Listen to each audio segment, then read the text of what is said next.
You psyched me out. I'm ready. Welcome to Pod Save America. I'm Jon Favreau. I'm Jon Lovett. I'm Tommy Vietor. On the pod today, we'll have Tommy's interview with community activist Barry Axius about the protests in Sacramento over the shooting of Stephon Clark. Then later, we'll be talking to Anna Marie Cox about the brand new season of With Friends Like These.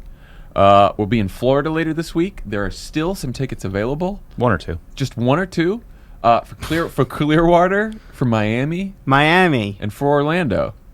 Listen, you're on the fence about coming to Love It or Leave It in Miami. I want you to know that if you're worried about being able to get good seats, put that worry out of your mind. What's in the news, John? Anyway, the news. We're recording this, by the way. I should just talk about the elephant in the room. We're recording this on Monday evening. It's an experiment to see what it would be like to discover we don't like recording on Monday evenings. I'm having a great time. So far, yeah, Lovett has been in a fit today. I don't know about this evening recording. It's been hanging over my head. It cast a pall over the whole day. Anyway, let's talk about the news. So we haven't had a full-blown Trump Twitter meltdown in a while, but we were treated to one on Easter Sunday that has basically lasted through right before we started this podcast. He was still fucking tweeting about immigration. Hey, John. A couple of minutes ago. Hey, yes, John. Yes, John. And nominations. Hey, John, have you heard the good news? That's an Easter thing? Trump is tweeting is the good news. Chris, can you insert a crickets after that joke? Thank you. What joke? So in this tweet storm that started on Easter, Trump attacked some of his old favorites. You got Amazon, the FBI, the Department of Justice, CNN, MSNBC. But the real focus was immigration. It seems as if the President of the United States was triggered by a Fox and Friends segment about hundreds of people from Central America who were traveling through Mexico to seek asylum in the United States. Trump said they're coming to take advantage of DACA, which is extra stupid because A, he canceled DACA, and B, DACA only applies to the children of immigrants who've been here since 2007.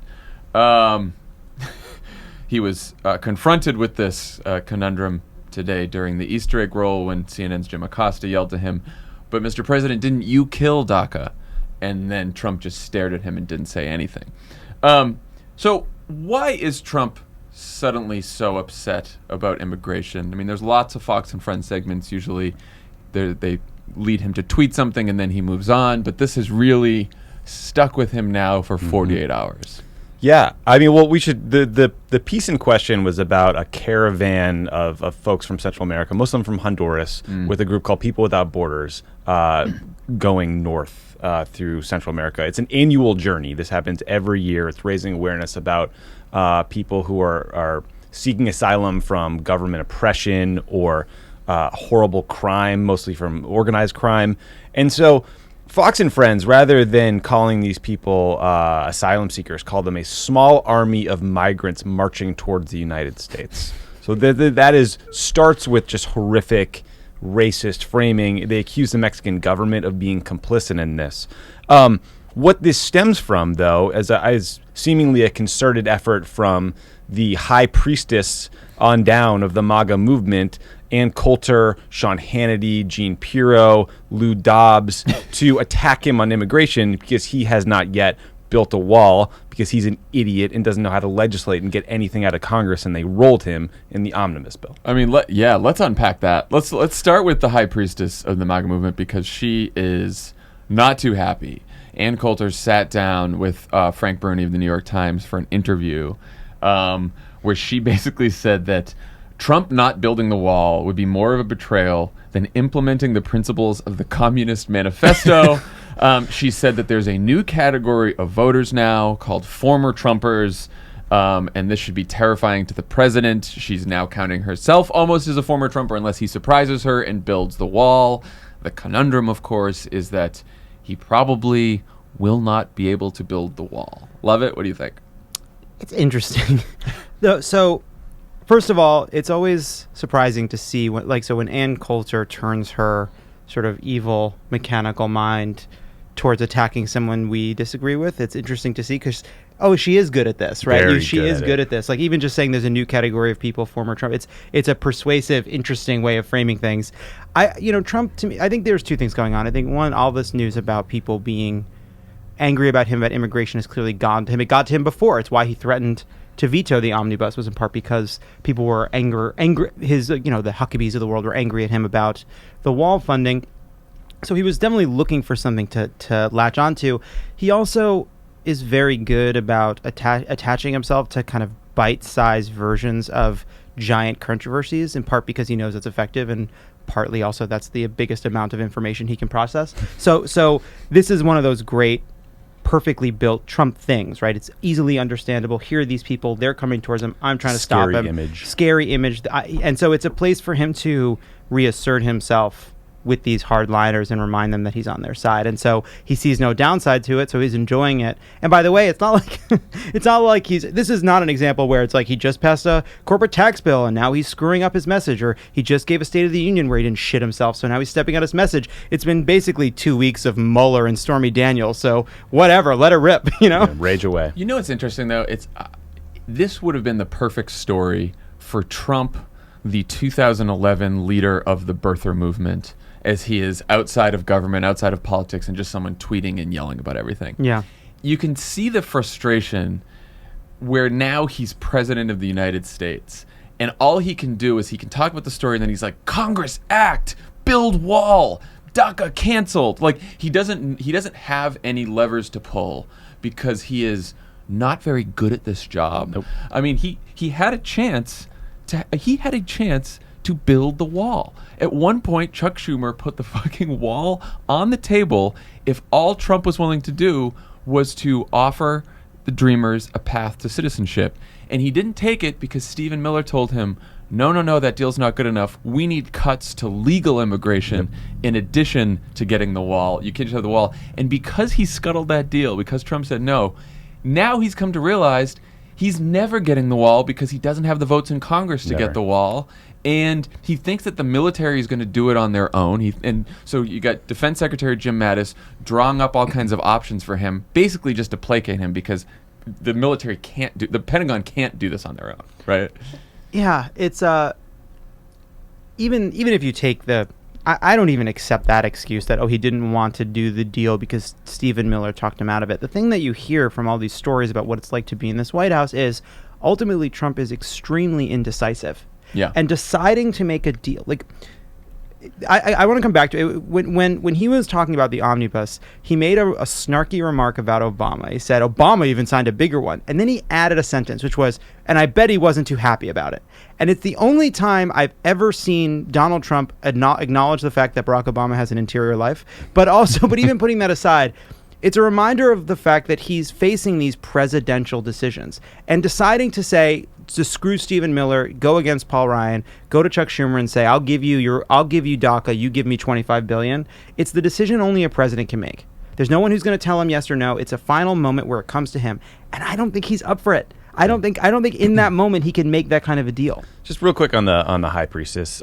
Trump's immigration plans were basically plagiarized from her book, which was called Adios America: The Left's Plan to Turn Our Country into a Third World Hellhole. Catchy title. Yeah. She is vile. She peddles hate for a living. But you have to admit, she's playing Trump brilliantly here. She knows where the leverage is. She knows how to play him. She knows how to play the New York Times.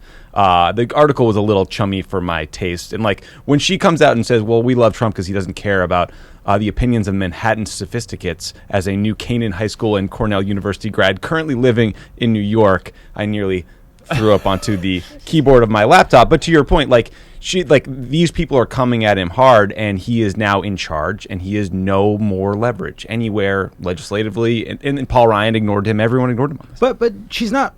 That's also correct. Like, I know that she's a hypocrite and she doesn't actually care, but that does speak to, it is true that he has kind of refused to do the things that he does seem to be kind of captured by the Paul Ryans that tell him the things he cannot do, in a way that Ann Coulter thought he might be the one person who wouldn't be captured by that group. Her point is basically I think she said in the thing, she could literally I think she said in the interview that Trump could sell Trump products from the Oval Office if he got the wall built. Like, they literally care about nothing else. And because he's failed to do that central promise, they're losing these guys. And he's getting that. I mean, the Washington Post gets said it. he was privately grousing that his supporters are going to start getting pissed, that he didn't build the wall. A bunch of his guests at Mar-a-Lago brought it up over the weekend. Like you said, Tommy, Janine Pirro, Sean Hannity, former Fox executive Bill Shine was there. Let's just pause for a moment and just recognize that what you just said is very terrible. I do not. What a horrible cocktail party. Those are the people that are giving him advice You're just now. standing in the corner with a drink being like, there is no one here I want to talk to. The MAGA movement is so lame. Oh my God. I didn't hang out with those people. I don't want to leave this person off, though. Yeah. The Daily Beast has a fantastic story about Lou Dobbs and how he's been on speakerphone in the Oval Office during meetings because this is a great line. What sets Dobbs apart is the degree to which the president views him as a political and populism godfather, the MAGA Socrates to Trump's Plato.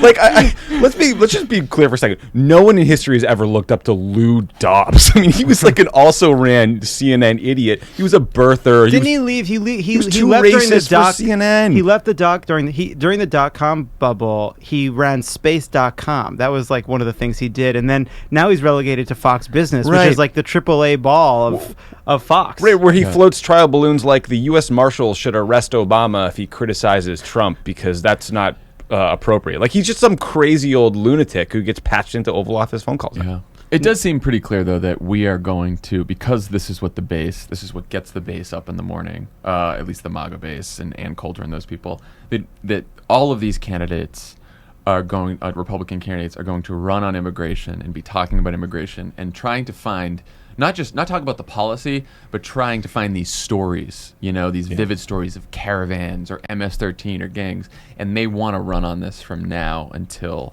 November. And I guess the question is, what do Democrats do? What happens with DACA? There's a Bloomberg story today. Jackie Rosen in Nevada said she's discussing it in her race every day. Obviously, there's a big population of Dreamers in Nevada. Ted Cruz, on the other hand, in Texas, is also discussing it in his race every day, thinking that it will energize his base to talk about how he stood against it. So what do you guys think?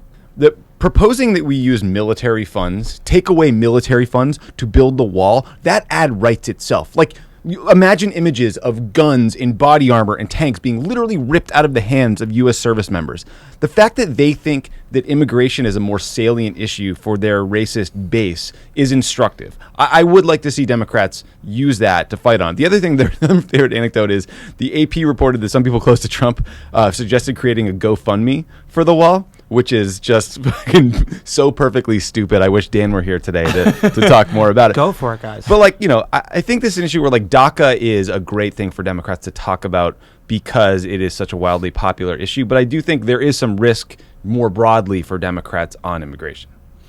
Yeah, I think we shouldn't be afraid to talk about it when we're talking about immigration. I don't know that I would make that the heart of what we're talking about right now. I'm much more interested, Jonathan Chait wrote this piece about corruption. I don't know if I'd make corruption the centerpiece of it versus healthcare, the economy, whatever. But I certainly don't think we should be afraid of saying that Donald Trump made a whole bunch of promises on immigration, couldn't keep a single one of them, refused to help these kids, didn't get his wall, didn't get anything done, didn't solve a compromise, didn't address the problem, and that's it. I mean, I don't know how much more complicated it needs to be than that. Look, we always talk, what should they talk? There's a whole bunch of things Democratic candidates are going to talk about. Yeah. I think that there's a reason that helping the Dreamers polls at 70, 80, 90%, and Democrats can feel confident going out there, even if you are running in a state that doesn't have a big Dreamer population, saying young people who are here, who are brought here through no fault of their own, who are working, who are in college, who are studying, they deserve to have a chance to become U.S. citizens, and they deserve not to be deported back to countries that they've never lived in before. I think that is a fairly popular message, and I don't think anyone should feel afraid of it. Yeah, you're I right. agree with that. Should you run on healthcare? Should you run on corruption? Yeah, of course. You should emphasize all those things. I mean, I think the corruption issue is interesting because I just think it leaves something off. I think we should talk about Trump's corruption and the administration's corruption all day long, but we need to make sure every time we talk about it, we connect it to those policies that are actually affecting people's lives. So Yeah, if you're taught, you Corruption, connect it to chaos, and healthcare, you incompetence. connect it to tax cuts, you connect it to Right. all these things that are happening. You know, he's doing this for him. Here's how it's hurting you. Right, like Scott Pruitt is in a house for $50 a month or whatever. Yeah, he's paying for his room with a Subway Club card. Meanwhile, meanwhile, the lobbyist whose house that he's renting from, got their project Getting approved sweetheart at the deals. EPA, and that's screwing people over. That you have to finish drawing the line. yeah, I know it's like a 12th order political issue, but it is like again and again and again. Mexico is like our biggest trading partner. They're a close ally in security and economic and cultural ways. He's just rupturing the relationship day after day, tweet after tweet. I mean, I thought Jared fixed it. The foreign minister had to respond that like this inaccurate news report should not serve to question the cooperation between the two countries. It's a big deal to keep kicking allies in the teeth for no reason when you're wrong and for naked political purposes. I think that's a End big, of Pod Save the World point. No, I think it's a big it's a big issue because someday down the line we are going to need allies to work with us on something that has to do with the security of the American people, the Absolutely. safety of the American people. And at some point they're going to say, fuck off because we have been treated so badly by your president. And you're starting to see it in their And- political system because they're running against him now. And that's not just like a Mexico. foreign policy nerd point. That's that's going to hit people at Scary home point. sort of point. and also we're just so sort of enmeshed in the sort of the Trump drama. DACA is incredibly important. Immigration is a huge and growing problem that needs to be addressed. The fact that we have millions and millions of people who have to live in the shadows in this country because we haven't given them any kind of path to legalization is a huge problem, right? There are huge immigration problems we need to address that we've been trying to address for basically 30 years. And now this debate has been reduced to border wall versus DACA kids, and we can't even get that piece of it done. Yeah, and that's a good point. That is way too small of a debate on immigration. Every Democrat should not be afraid of saying our immigration system is badly broken and it has been for a long time and we need to fix it somehow. And that includes DACA, that includes legal immigration, that includes border security, it includes all kinds of interior enforcement and what the fuck ICE is doing, which is awful. And- There's a whole bunch of things. And by the way, figuring out a way to talk about border security confidently in a way that doesn't abandon the core compassion and principles of Democrats, right? I think right now, Democrats are skittish to even talk about border security at all because it's become a Trump issue. But border security is going to be part of any answer to this. And so finding a new way Has of talking... to be. Has to be. And finding a new way to talk about this where we are extremely critical of ICE, we're extremely critical of policies that rip family apart, and by the way, recognize that there's an argument about American workers who feel as though immigration doesn't help them. Like finding ways at that to talk about immigration as a way of talking about how to help American workers, undocumented people, securing the border, getting all of that into a language that doesn't alienate Democrats who are afraid of people capitulating to Trump, I think is a really hard problem. And good luck to the 2020 Democrats figuring it out. Did you see that they floated Don King to run Customs and Border Patrol? Honestly, You believe me for a second. No, I was about to say, like, I Tommy's don't know. face- I swear Tommy's I didn't face know. seemed very serious. I almost... yeah. Why is that? I mean, I really think I was joking over the weekend about Lou Dobbs becoming the next Treasury Secretary, and that seems very plausible. Stop. Steve Mnuchin does not seem like he's a good fit. Okay, well, so thank you to Fox and Friends for spinning up the president on that. That's great. Let's talk about another propaganda outlet, Sinclair Broadcasting. Over the weekend, an editor at Deadspin put together a supercut where dozens of local anchors at news stations owned by Sinclair gave the exact same speech that warned viewers about fake news and the danger of certain journalists using their platforms to push their own personal bias. The anchors were ordered to read the speech by Sinclair, and apparently a lot of Sinclair employees were pretty upset. How worrisome is this, guys? It looked pretty scary. But. Very worrisome. I mean, look, this is a perfect segue. Propaganda works, even on our own presidents. Yeah. You know what I mean? Like, Fox News is generating these massive controversies. When you have Sinclair, which has either 173, 193 television stations, depending on which outlet you're reading, that is a big deal. And so when you have Sinclair forcing its anchors to read a script that basically undercuts trust in news generally, I think that's enormously problematic. Yeah, it's sort of like a third phase of what's happened. So there was the rise of Fox News, and that happened in plain sight. It grew during the Clinton administration and became a kind of bulwark against the mainstream media. It was a right-wing alternative. And then you have this second phase of it now becoming something that is sort of weaponized on Facebook. the Sinclair, what National Enquirer is doing, they are buying up local stations. They are putting things on supermarket shelves, and it all is the kind of thing that flies under the radar of of journalists, under the radar of major publications, under the radar of the national conversation. Yeah. So thank God for Deadspin, right? Right. Didn't expect them to call a foul on this one. And the other part of this is, I think it's also extremely dangerous in how it's hidden.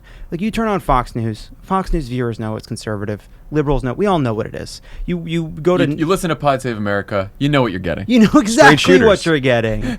You know exactly what you're getting. You're getting this.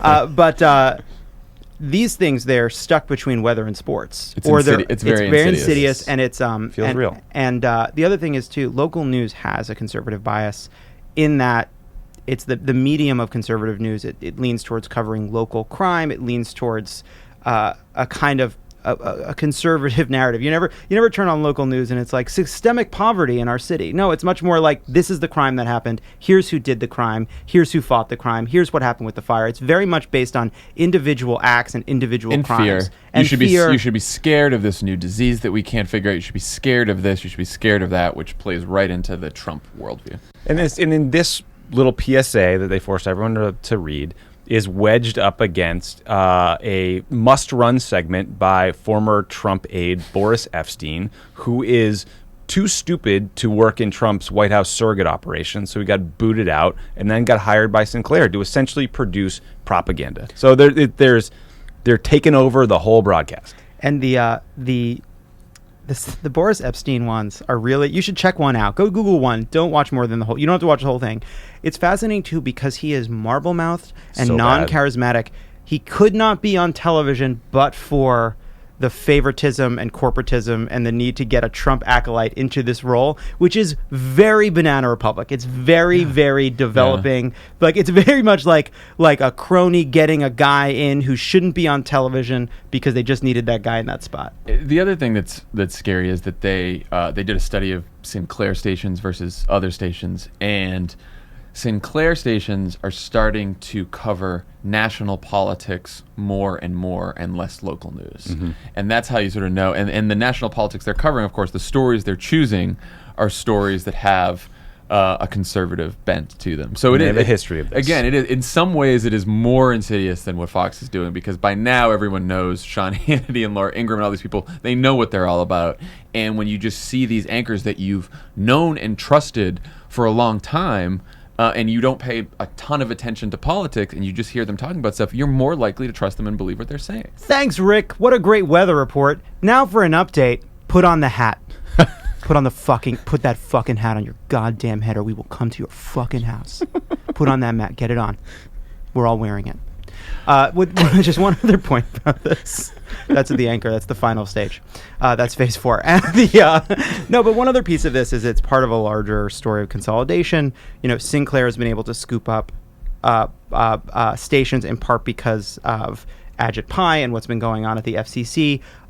We've also seen hedge funds picking off local newspapers and then shrinking down their newsrooms. So Sinclair covering more national news is actually something a lot of local papers are doing. We're seeing local coverage getting worse and worse, which means state houses, governors are under much less scrutiny, and much more corruption is going to go unchecked. So I feel like all of this is part of consolidation in the media. Some of the problem is that it's consolidated for ideological purposes, but there's a larger problem of just consolidation leading to cost cutting and nationalization of news and just a lack of coverage of important things in local places. That is true. That is 100% true. But Sinclair is particularly brazen and insidious. Yeah, I agree. In 2004, they were trying to force 62 TV stations to run basically a hit job documentary on John Kerry and his anti-war activities that, because it was exposed, I don't believe ever ran, but it was like agitprop. Yeah. So these guys don't give a shit about the attention that's being paid to them yet. Hopefully we can hurt them financially. Yes. So what can we do? Number one, obviously, we are going to buy up a ton of local news stations here at Crooked Media. Yep. So that should fix that. I just got one on the way to work. Did I miss a meeting? I thought. So here's a few things. Pivoting to video. Congressional candidate Amy McGrath in Kentucky is no longer running ads on the Sinclair-owned television station in her district. like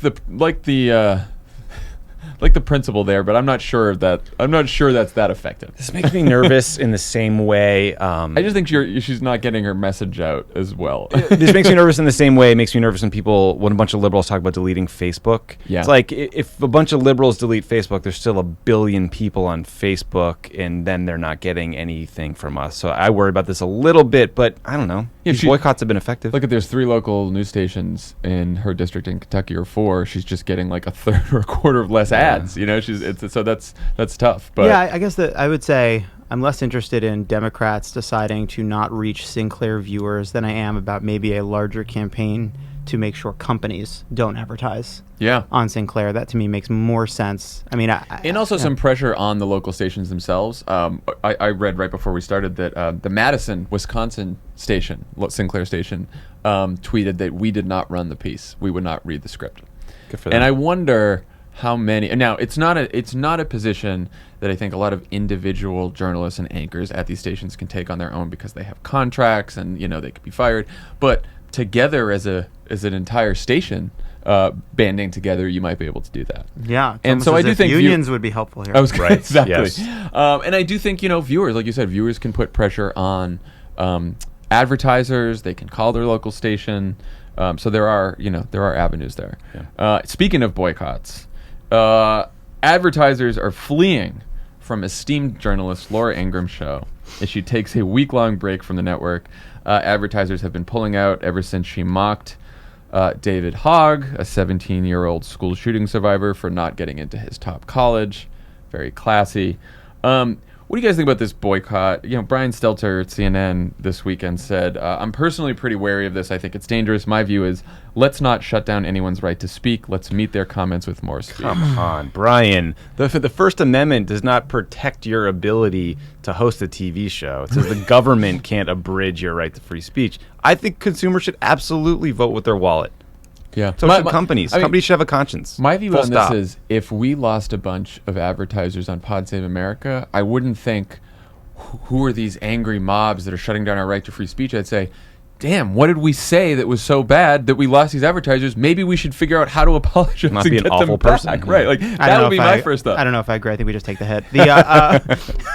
No, but so I think it's I agree in this case. I think that's right. I think it's ridiculous to say that a group of people coming together to say Laura Ingram's comments are beyond the pale and we think companies shouldn't support that, and getting those companies to withdraw, that is free speech at work. That's how it all works. There is, I think, obviously this is not a First Amendment issue. It is a free speech issue. That is true. Boycotts are about saying we don't want to hear your kind of speech. That being said, that's a good thing, right? Boycotts are speech. Right. It's speech, fighting speech. But could there be examples where boycotts, where, you end up with a situation where liberals are saying we can't support any of this, and then conservatives saying we can't support any of this, and then you end up with a situation where companies just say, you know what, we don't advertise on anything political because we don't want that kind of heat, and then all of a sudden there's less support for political conversation. But here's the thing. The problem with our political half-life in remembering news is like 8 seconds. Like, someone pointed this out on Twitter. Before the Iraq War, Republicans were encouraging us all to boycott the country of France because they didn't support the worst war in our fucking history. So, like, I'm totally fine with the tit-for-tat nature of boycotts. I also think this is capitalism at work here. At some point, if companies all decide to do a blanket, like, we're not going to advertise on political shows anymore, some company is going to be like, you know what, there's a whole audience out there that's listening to those political shows that probably fits with the audience that would actually buy our product as well, or our service. So we're going to break that rule and go do it. I just always think that when people make the argument that Brian Stelter made, it is inappropriate because the thing they're worrying about is not happening. What we do have are heinous people going on television attacking children, and we have consumers saying, please don't support this. That seems pretty good to me. They're worried about what if this leads down a path where there's so many boycotts, and but that's not what's happening. The system of boycott seems to be quite I don't know, cool. I mean, like, Alex Jones makes what? I read somewhere $50 million a year. What? Peddling the most heinous, most crazy conspiracy theories. Don't go there with that joke. Say more about that. What do you think? What are some of his techniques? God damn it. He says like the most, like, he's someone who's talked about Sandy Hook is a hoax. He's talked about, the Parkland students being crisis actors. I mean, there are truly vile, horrific people out there. And because of the nature of the internet these days, people are more likely to find and believe these types of conspiracies. So I'd like to see a whole lot of voting with your pocketbook if possible. Well, now a word from our sponsors. Perfect. We'll be right back with our interviews. Actually, let me just say the line because I forgot what it says. We will be right back with Tommy's interview with community activist Barry Axios. And I hope you...